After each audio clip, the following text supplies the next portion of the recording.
The night over the Lincolnshire Fens in the autumn of 1941 was a different kind of battlefield, one defined not by the heroic, swirling dogfights of the recent Battle of Britain, but by a profound and terrifying vulnerability. The systemic failure was not a minor glitch.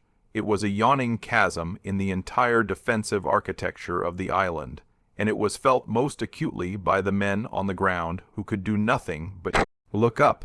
Sergeant Thomas Haggard, a career mechanic with hands permanently etched in carbon and engine oil, was one of those men. His world was one of precise tolerances, of cause and effect, of inputs and outputs. An engine misfires because a fuel line is blocked. A landing gear fails to lower because a hydraulic seal has blown. For every fault, there is a logical, traceable cause and a methodical procedure for repair. The war, from his perspective in the maintenance hangars of a secondary airfield, was a series of colossal, repetitive mechanical failures. And the greatest of these failures was the night. The system, as it stood, was elegant in theory but tragically brittle in practice. By day, it was an integrated, technologically advanced machine. Radar chains on the coast provided the input, plotting the raiders' approach.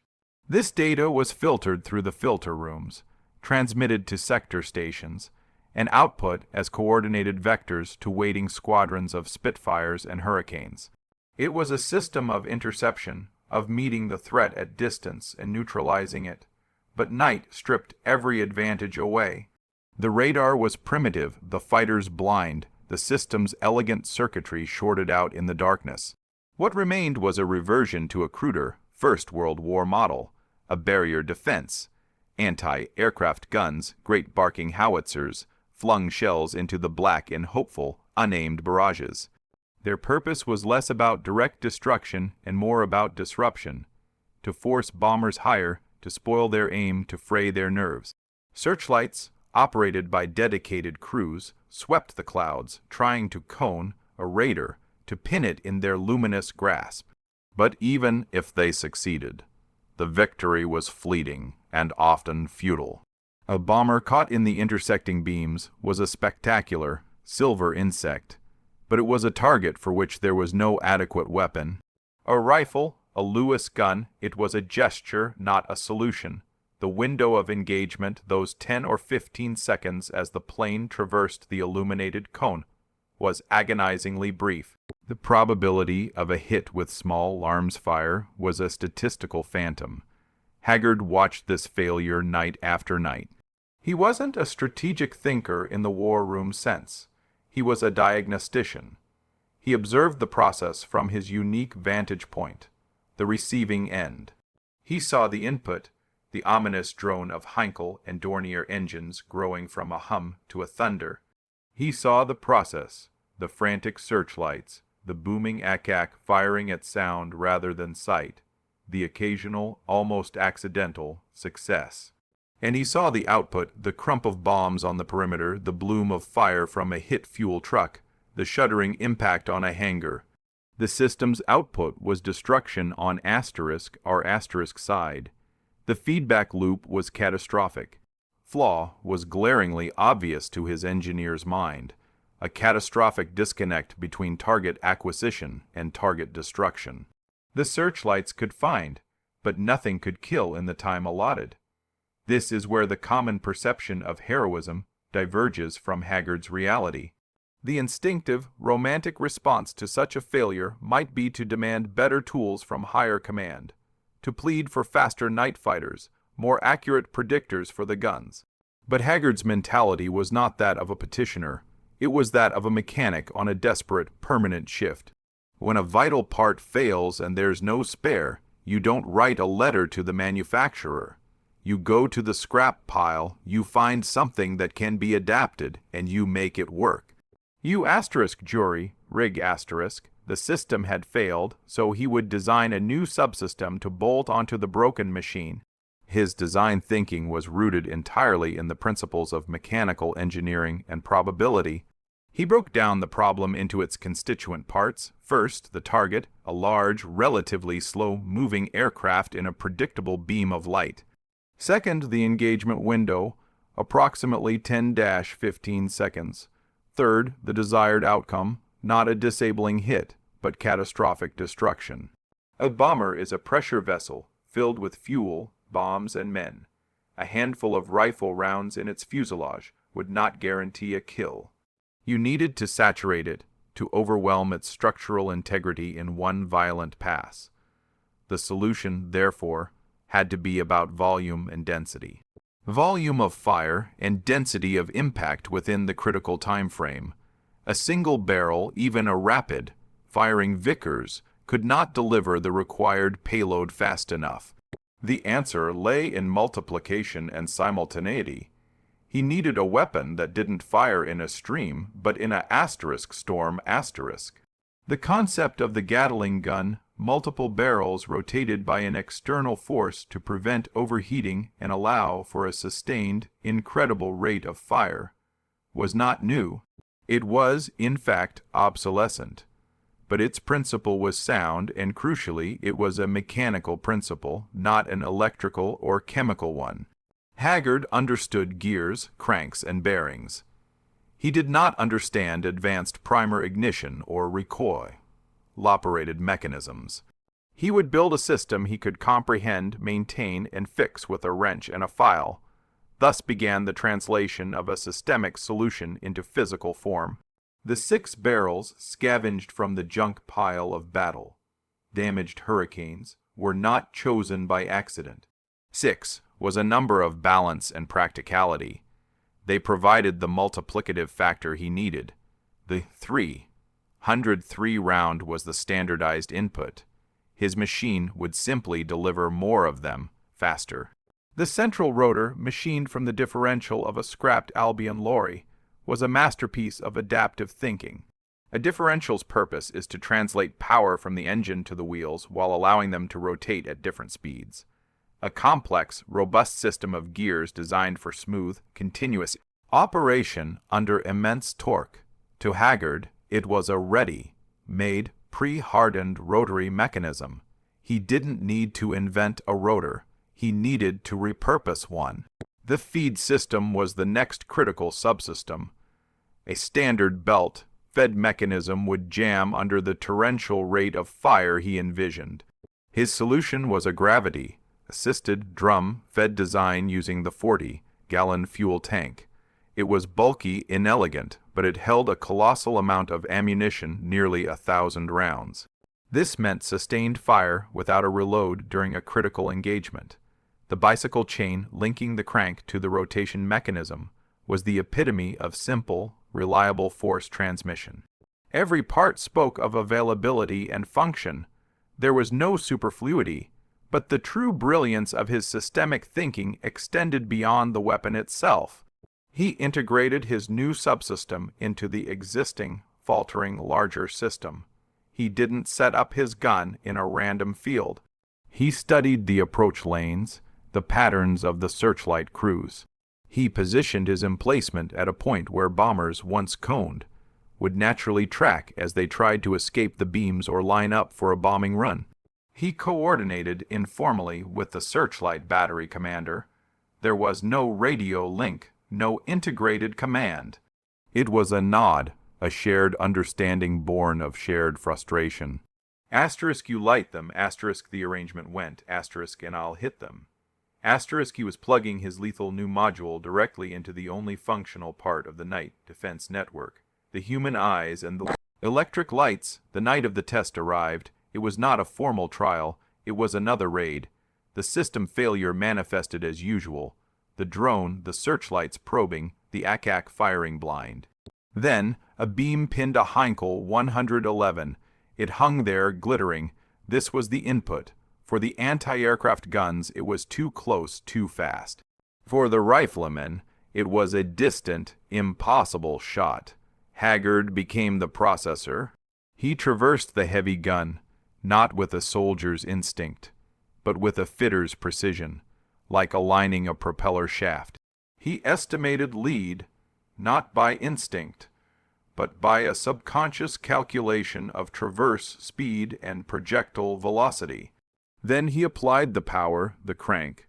The weapon roared to life, not with the staccato of a machine gun, but with a continuous, ripping, tearing sound that witnesses said was like nothing they had ever heard. The sound of the systemic failure itself being violently dismantled. The output was instantaneous and devastating. A solid, almost liquid-looking rope of tracer, the visible manifestation of his calculated volume, reached up and enveloped the starboard wing, root of the Heinkel. The effect was not of bullets piercing, but of mechanical dissolution. The wing separated.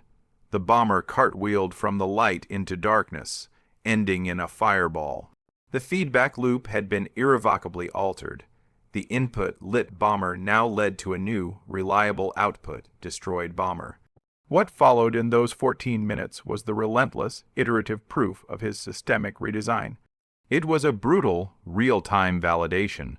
Searchlight crews, electrified by the success, worked with renewed fervor, steering beams to give him the best shot. He engaged not as a heroic individual, but as the central, firing component of an ad hoc, but suddenly efficient network. A Junkers 88, seeing the fate of the first raider, banked violently, but into the path of his sustained fire.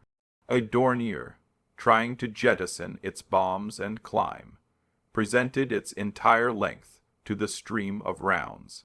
Each engagement was a solved equation. Each flaming wreckage on the Lincolnshire landscape was a data point confirming the hypothesis.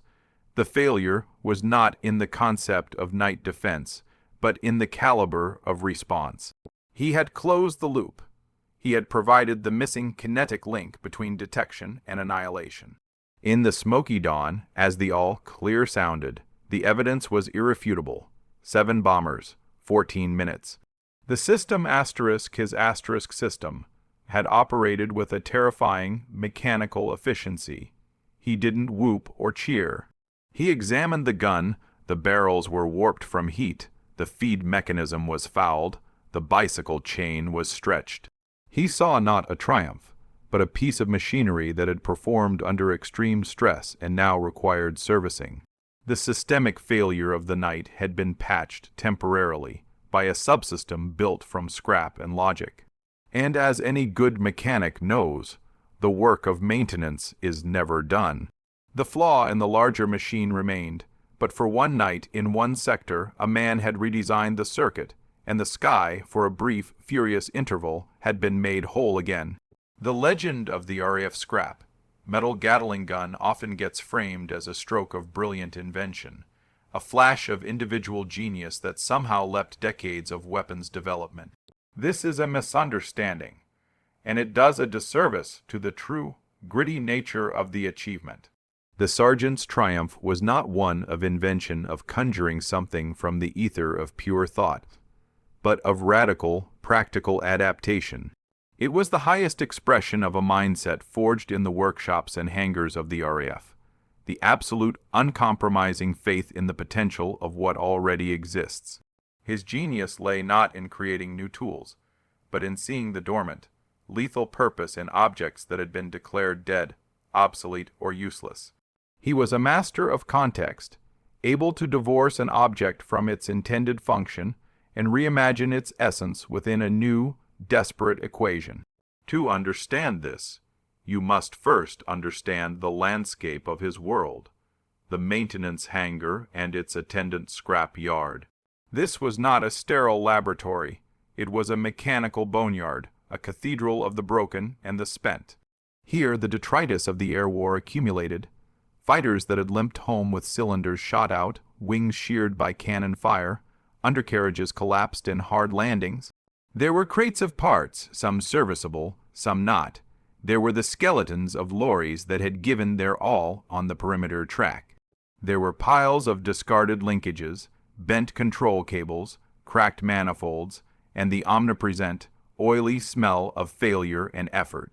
To the untrained eye, it was junk. To the sergeant, it was the most well-stocked library in the world.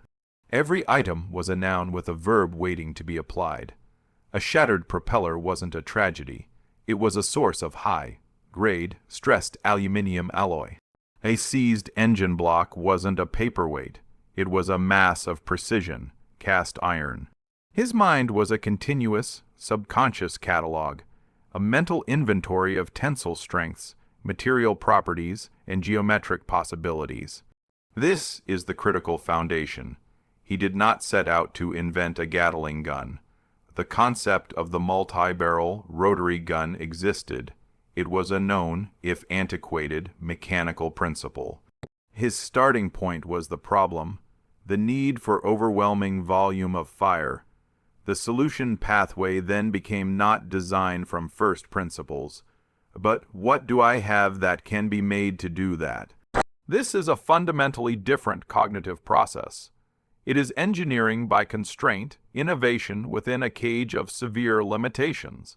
There were no blueprints from the armaments design department, no deliveries of specialized steel, no wind tunnel testing. There was only the scrap pile, a lathe, a welding torch, and a profound understanding of how things work.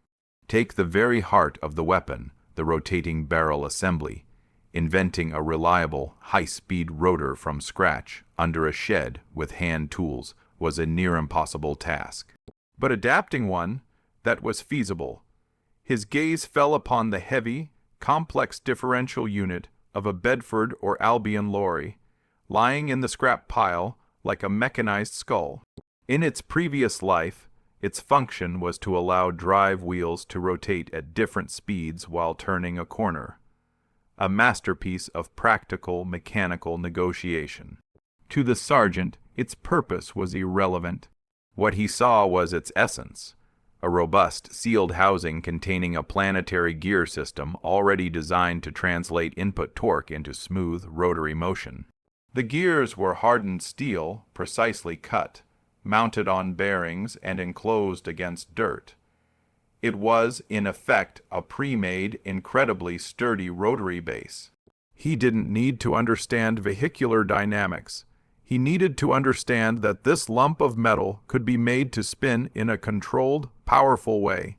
The act of machining its casing to accept the barrels wasn't invention. It was modification. It was taking a solved problem, how to create smooth rotation under load, and reapplying that solution to a new problem, how to spin 6 gun barrels.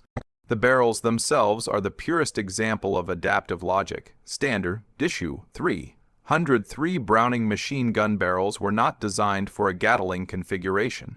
They were designed to be fixed, to heat up, to be cooled by air, and to be quickly swapped by an armorer. But they were available. They were the standardized ammunition delivery system of the RAF. His reasoning was brutally pragmatic.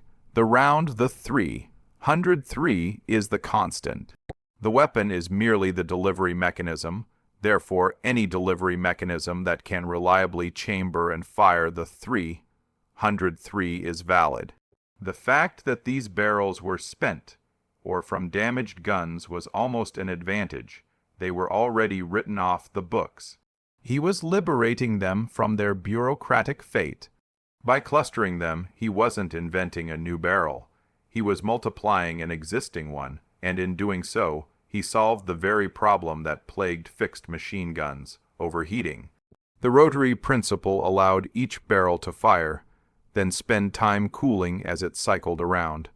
A built-in redundancy he inherited from the Gatling concept, but implemented with utterly standardized. Disposable parts, then the feed mechanism. A machine gun's feed is its most delicate dance. A stumble means a jam, and a jam in a moment of crisis is death. Designing a reliable feed for a home, made high rate of fire weapon is a nightmare. His solution was a masterpiece of adaptive good enough engineering. The modified 40-gallon auxiliary fuel tank. Consider its original purpose: to hold volatile aviation fuel under pressure, to be light, strong, and sealed. Now consider its new purpose: to hold a coiled belt of 303 cartridges, to feed them by gravity and spring tension into a violent mechanism. The adaptation is poetic. The tank already had a sturdy neck and a cap. It was already a pressure vessel, now containing the pressure of a coiled spring, not petrol. It was already designed to be mounted to an aircraft. He didn't invent a drum magazine. He saw a drum that already existed and repurposed its inherent containment property. The feed lips and guide rails he fashioned from sheet steel were crude, but they worked because the gravity, feed from the large tank above, provided a consistent pushing force. It was inelegant, over-engineered for its new task, and therefore supremely reliable. He traded the elegance of a custom-designed magazine for the brutal, adaptive certainty of a system that couldn't help but feed rounds downward. Even the power source was adaptive. An electric motor was a fantasy, a hydraulic system absurd. The power had to be human, direct, and mechanically simple. The bicycle chain, in its peaceful life, it translated the modest, rotary power of a human leg into the motion of a wheel. It was designed for continuous, repetitive stress. By linking it from a hand crank to the central rotor, the X-lorry differential, he was using it for its exact intended purpose, to translate human, powered rotation. He was just changing the context from moving a person down a country lane to moving a storm of lead into the sky. The crank itself might have been from a piece of ground equipment, a starter handle, or even fashioned from a lever. It didn't matter. It was an interface, a simple machine to multiply force. This radical adaptation extended beyond mere components to the very philosophy of the weapon's operation. He did not have a team of loaders, a fire director, or a ballistic computer. He had himself, and perhaps one terrified assistant. So he adapted the gun's asterisk roll asterisk within the tactical system. He couldn't engage in area denial like the heavy anti-aircraft guns. He couldn't hunt like a night fighter. So, he adapted the concept of the ambush. He positioned his weapon not as a mobile piece, but as a fixed battery, like a naval gun emplacement or a sniper's nest. He studied the patterns where the searchlights most often coned their targets, the typical escape routes bombers took when caught in the light. He sighted his gun not for wide coverage, but for a killing zone, a funnel of sky where a lit bomber's path was most predictable. He was adapting the hunter's weight, using the enemy's own evasive procedures against them. The act of firing itself was an adaptation of skill. He was not a trained gunner. He was a fitter, so he did not aim in the classic sense. He laid the gun, as one would lay a tool against a workpiece. The traversing mechanism was likely crude, perhaps just the swivel of the tripod. He would have used the glow of the red-hot barrels, the stream of tracer every fifth round, not as a sight in the telescopic sense, but as a physical reference line, like a plumb bob or a chalk line. He was correcting fire, not by calculation, but by mechanical adjustment, watching where the stream went and cranking the traverse to walk it onto the target. It was gunnery stripped to its bare, adaptive essentials. Point the noisy end at the thing you want to destroy, and keep it there. When the weapon roared to life that night, it was not the birth of an invention.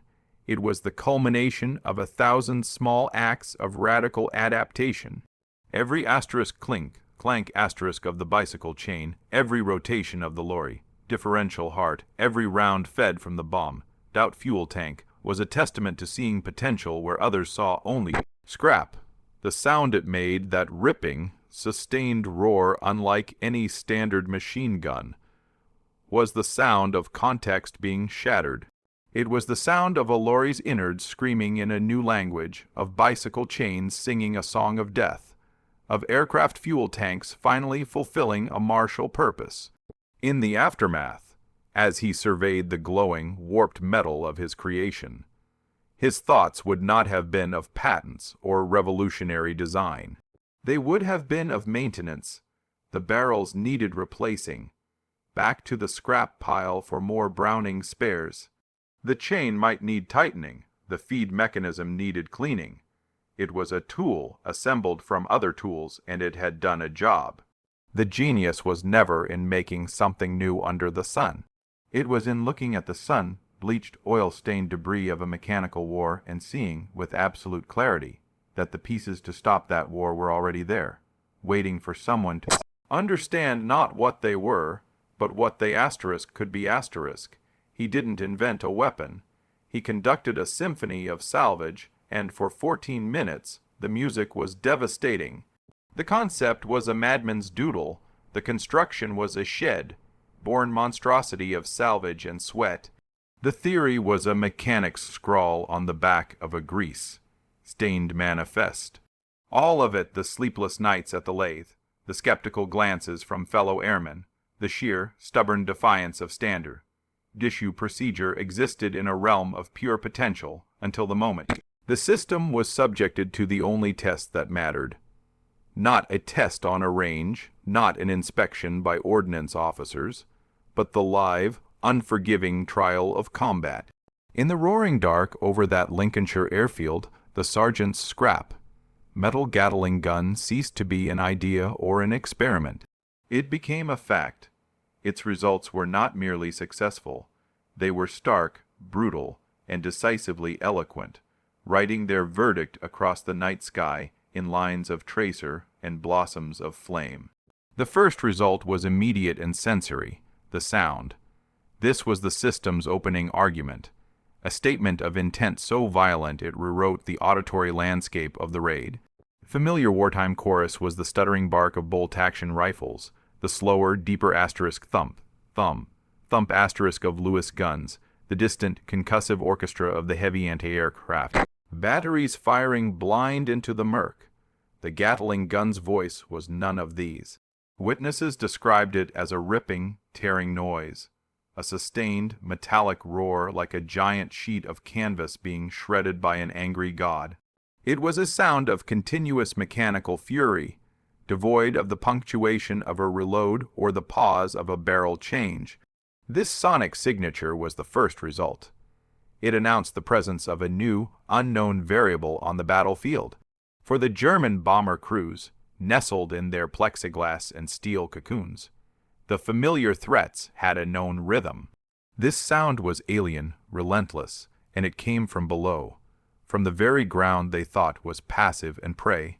The psychological result preceded the physical one, a spike of unknown fear. Then came the geometry of destruction, the visible proof of the system's output. A searchlight beam, wavering and then firm, would imprison a Heinkel 111. For those watching from the ground, this was a familiar, frustrating spectacle, the quarry illuminated but out of reach. Now the sergeant would traverse his heavy instrument. The stream of fire that leapt upward was not a line of individual tracers, but a solid, molten-looking rope. It was density made visible. The 303 round, insignificant on its own, became a relentless, collective entity. The result of this focused volume was not the puncturing of an aircraft, but its mechanical disassembly. The first bomber to die by the gun did not simply crash, it came apart. The stream walking onto the starboard wing, root the complex junction of wing and fuselage, a nexus of spars, fuel lines, and control cables did not just punch holes. It acted as a furious, high-speed saw, metal skin peeled back like paper, structural members designed to withstand immense aerodynamic forces were severed in a heartbeat. The wing in a single grotesque motion, folded upward and then tore clean away.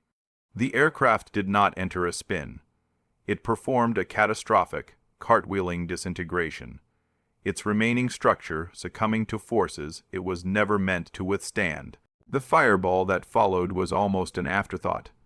This was the stark result, the translation of theoretical volume of fire into the tangible reality of asterisk structural overload asterisk.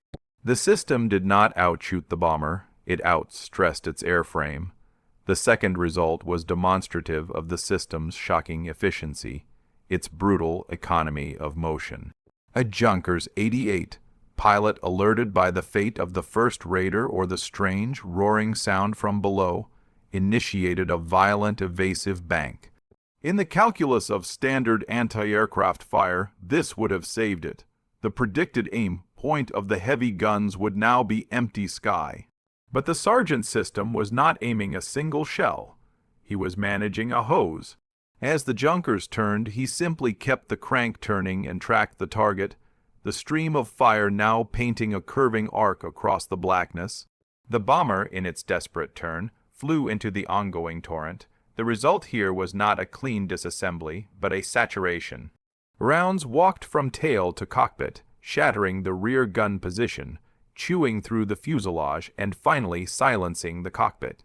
The aircraft dead in the air, its crew and systems obliterated, continued its turn into a shallow, ghostly descent until it met the earth. The system had demonstrated its adaptability.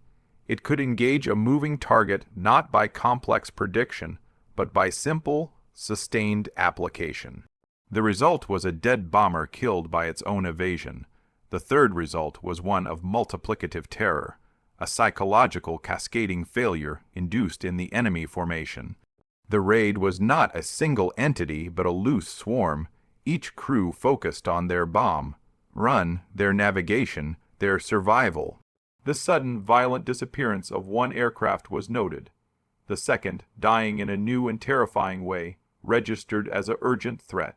By the time the third was coned in the searchlights, a Dornier 17, slim and fast, the unseen ground, base terror had a name in the minds of every radio operator hearing the confused, panicked calls. The Dornier's pilot, likely seeing the lethal river of light reach for him, jettisoned his bomb load in a wild attempt to climb away. This was a result in itself. The mission abort, the weapon wasted harmlessly in a field, but in climbing, he presented the broad, underside profile of his aircraft to the gun. The result was apocalyptic. The stream of fire raked from nose to tail, igniting fuel lines, detonating ammunition in the dorsal gun, turning the aircraft into a flying funeral pyre that hung for a moment, a second sun, before plunging down. This third kill cemented the system's reputation. It was now a hunter, and its territory was the cone of the searchlights. The result was a localized air supremacy, established from a toolshed. The fourth and fifth kills were testament to the system's endurance and the sergeant's icy composure as its operator. The weapon was not a magical, endless source of fury. The barrels, glowing cherry red, were beginning to warp. The adapted lorry differential at its heart was screaming in protest, hot oil smelling. The bicycle chain was stretched taut. Yet the system held. Another Heinkel, trying to skirt the deadly zone, was caught on the fringe of a beam. The sergeant, now working with a rhythm that fused man and machine, crank, traverse, observe, adjust, sent a burst that shattered the port side engines. The aircraft, unbalanced and losing power, slid from the light into darkness, its death confirmed moments later by a distant, ground-shaking explosion. Then, almost immediately, a second Heinkel, blinded perhaps by the flash of its comrade's end, flew straight and level through the killing zone. The result was almost clinical. The stream centered on the cockpit glass, which vanished in a glittering cloud, and the bomber flew on, a ghost ship, until it nosed into the farmland. The sixth result was one of sheer, defiant willpower. The physical system was at its breaking point. The sergeant's arm was a column of agonized fire, his body battered by the weapon's vibration, his ears deadened by its roar. His assistant, feeding the ammunition, was burned by hot brass and choking on cordite. The searchlight crews were exhausted, their beams trembling. Yet the system, this ad hoc network of light, nerve, and scrap metal, persisted.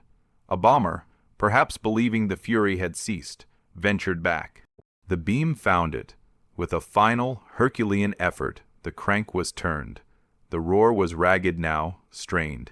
But the stream, still dense, still lethal, found its mark on the bomber's tail assembly, shredding its control surfaces. The result was a loss of stability, a slow, spiraling descent that ended not in a fireball but in a crumpled, silent heap of metal. A different kind of death, but just as final. The seventh kill was the period on the sentence. It was likely a straggler, damaged perhaps by other fire, or simply lost. It wandered into the illuminated arena. By this point, The system was running on the dregs of its mechanical and human energy. The burst that brought the 7th bomber down was shorter, a savage final cough of defiance.